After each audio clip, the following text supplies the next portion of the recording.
यवतमाळमध्ये आज उपमुख्यमंत्री एकनाथ शिंदे यांच्या आभार सभेचं आयोजन करण्यात आलेलं आहे। संध्याकाळी 6च्या दरम्यान समता मैदानामध्ये सभेचं आयोजन करण्यात आलंय।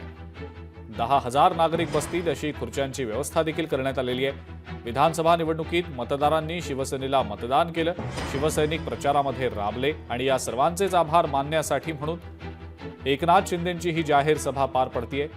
सभेनंतर रात्री 8 वाजता ते नागपूरला रवाना होणार आहेत। कोणत्याही प्रकारची अनुचित घटना घडू नये यासाठी तगडा पोलीस बंदोबस्त तैनात करण्यात आलाय।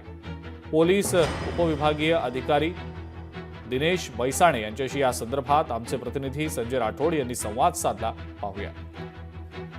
राज्याचे उपमुख्यमंत्री एकनाथ शिंदे हे आज यवतमाळच्या जिल्हा दौऱ्यावर आहे। एकंदरीत पाहिलं तर त्यांच्यासोबत जवळपास 9 मंत्री या ठिकाणी येणार आहे। मी आहे सध्या यवतमाळच्या पोस्टल समता मैदानावरती। या ठिकाणी बसण्याची व्यवस्था करण्यात आलेली आहे। एकंदरीत पाहिलं तर जनतेने त्यांना निवडून मताने निवडून दिलेलं आहे। त्या जनतेचा आभार मानण्यासाठी ते आज यवतमाळच्या पोस्टल ग्राउंड या ठिकाणी येणार आहे। सायंकाळी ते 5:10 या ठिकाणी येणार आहे।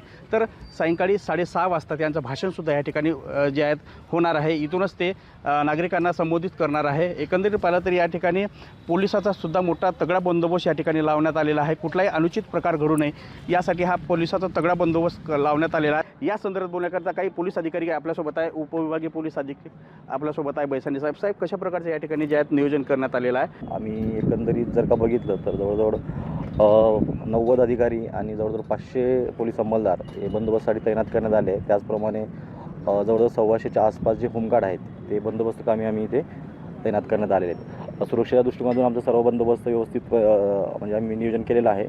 शिंदे साहेबांची ही सभा जी आहे त्या अनुषंगाने आमची पूर्ण तयारी झालेली आहे। नक्की एकंदर पाहिलं तर ह्या ठिकाणी जे आहे ते शिंदे साहेबांची सभा ह्या ठिकाणी होणार आहे उपमुख्यमंत्री यांची। तर ह्या ठिकाणी चोख बंदोबस्त ठेवण्यात आलेला आहे। कुठलाही अनुचित प्रकार घडू नये यासाठी पोलिसांकडून जे आहे ते खबरदारीसुद्धा ठेवण्यात आलेली आहे। संजय राठोड, लोकशाही मराठी, यवतमाळ।